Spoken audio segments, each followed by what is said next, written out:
Sanibingelela balaleli beJozi FM kusuku oluhle lomgqibelo isabatha. Eh Sizaqhubeka ke nina besilo sinithulela umlando waselangeni, umlando wabakwaMhlongo. Siqhubeka nengxenye yesibili ke namuhla. Eh Masibheka lapha siyathola ukuthi inkosi uNqeshe usoyengwase kaSililo noma usoyengwase kaMaqamati ubuse isizwe saselangeni sisahlangene kwelasemthini emide lapha kulezi ndawo eyizungeza umfula umhlatuze ukusuka eMelmoth kuyothi ngqi eShowe. Kwabe kunesigungu ke sombuso kwelaselangeni esahlanganisa amakhosana ezindlu ezahlukene zaselangeni esabe siholwa inkosi. Yingakho ke kwathi mayisikhotheme inkosi uNqeshe kaMaqamade kwabusa indodana yayo inkosi uMhlongo lokuyena okuqanjwe ngaye isibongo. Inkosi uMhlongo ke yabekwa yiso lesigungu sozalo siholwa uLugoloza kaMnyambane noyinzalo yendlu yakwaMagwaza ephume khona elangeni. Inkosi uMhlongo ke yasithatha isihlalo senkosi uNqeshe yabusa kodwa ibe ingeyona inkosana ngokuzalwa. Ngoba inkosana umjumbu owayebuye adume ngokuthi uNzawu noma uNzawula. Umjumbu ke yena wabe akhe endaweni yaseMpaphala khona kwelaseShowe kodwa wayethe ukuqhela kancane kunendawo yasemthini emide lapho isizwe saselangeni sasigcwele khona. Inkosi uMhlongo yona yabe izalwa eQadi. Kuthe ke mayikhothama inkosi uNqeshe kwathunyelwa izithunywa eMpaphala kube ziyotshela umjumba ukuthi ke na inkosi sikhotheme. Azange akholweke umjumbu ukuthi inkosi ikhotheme, naye wabe sekhiphe sakhe isigijimi ukuthi asihambe siyoyibonela sona ngamehlo emthini emide ukuthi inkosi uNqeshe ikhotheme ngempela na. Sithe leso sigijimi sakhe umjumbu sesibuyele emuva eMpaphala siyomtshela ukuthi ngempela kunjalo. Uzalo ke lona lathi ngeke silinde ukuthi kufike umjumbu ukuba inkosi itshalwe. Sabe sesiyayitshala ke inkosi umjumbu engekho. Sithe singayitshala inkosi khona lapho sase sibeka uMhlongo ukuthi abe inkosi. Yingakho ke uMhlongo wayebongwa kuthiwe khula Dlomo, khula emini engani basalibele emalangeni. Kushiwo ngoba umjumbu wathatha isikhathi ukuthi yena afike ekutshalweni kwenkosi. Isikhundla saze sanikwa umfowabo waseQadi. Utheke esefika umjumbu inkosi isitshaliwe. Uzalo ke lwaselimakhela ugelo kusho ukuthi umhlangano womkhandlu nomndeni, umkhandlu wobukhosi. Bamqulisa icala ukuthi kungani engafikanga ekutshalweni kayise inkosi. Babe sebemshaya ngenhlabathi bambiza ngomthakathi ngokungezi kukhothame uyise. Wabe sephuma ke ekhaya wabuyela eMpaphala lapha yakhe khona wahlala khona. Wabe eseshintsha kancane isithakazelo sakhe sethi yena uwumhlongo Ntshibe. Ethi ngoba bakwabo bamkhomba ngeshibe, ishibe ke yisidunu somkhonto. Ethi ngoba kukhothema uyise abakwabo bamkhomba ngesidunu somkhonto.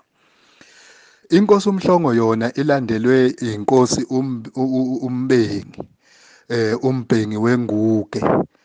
Naye wayengemdala ngoba inkosana kwakuNcubela, kodwa uNcumela wanqaba ukubusa yena wathi ngoba uzelwe uyedwa kwabo akanamuntu ozombonisa ey'ndabeni zokubusa. Wathi ngcono ubukhosi buthathwe ngumfowabo uMbhengi ngoba uMbhengi yena wayenayo inkosana yakwabo kwakuthiwa uDaleni kaMhlongo okuyiyona eyayizombonisa. Akwangaba nambango-ke, akwangaba nampi isihlalo sobukhosi sathathwa uyena uMbhengi. uMbhengi-ke inkosi uMbhengi yona ezale inkosazana yodumo, inkosazana uNandi, ozale iqhawe nombumbi wesizwe, umlilwana, uSigidi noDumehlezi kaMenzi, ilembe leqamanya amalembe. eh eh inkosi uMbhengi ke yona yazala emadodaneni yazala uNxazonke okuyena owayelanywa inkosazana uNandi. Yazala uNxazonke, uNxazonke yena wayelama inkosana uMgabhi. UMgabhi ke kodwa azange sakwazi ukuthi athathe isihlalo sobukhosi ngoba wasuke wadlula emhlabeni isaphila inkosi uMbhengi weNguka. Noma ke wayesekhulile impela yena uMgabhi enomuzi wakhe wakuthiwa kusesibhambeni, isibhamba somfazi. Wayesenondlunkulu bakhe ke eganiwe. Endlunkulu yakhe wazala uSongweni kaMgabhi, wazala noMfundeko. Ekhohlo wazala uMbikwana kaMgabhi, wazala noVoboza kaMgabhi. Eqadi wazala inkosi uMakhedama kaMgabhi. Inkosi uNxazonke kaMbhengi yona izale inkosana yayo uBubi, yazala nomkheco obuyazi abanye bathi umkhweco, umkhweco kaNxazonke kaMbhengi. Inkosi uMbhengi yabuye yazala noMatshana. uMatshana ke kodwa ongamela phanjaniswe nowakwaSithole, omunye uMatshana, lo uMatshana wakwaMhlongo. Yibo-ke laba abakhumbulekayo ke.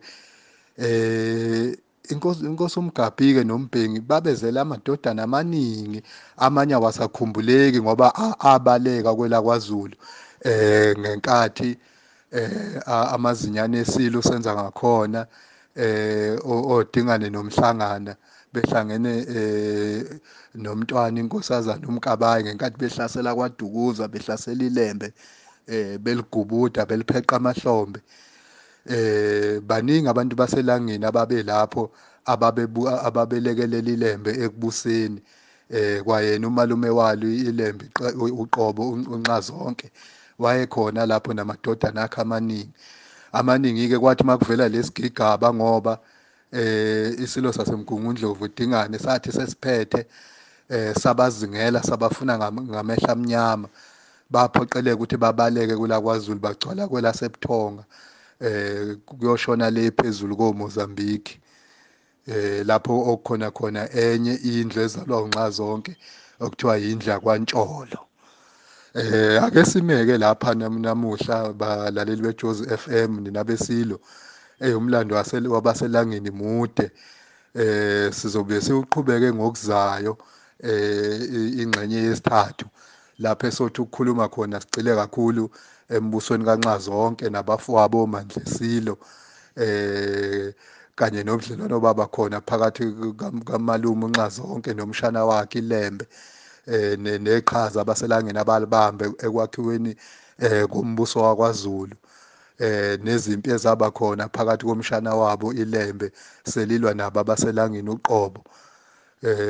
Konke nesigigaba sasesweni samanqe sizoqhubeka nakho ngokuzayo. Sibonge balaleli, niphile nje.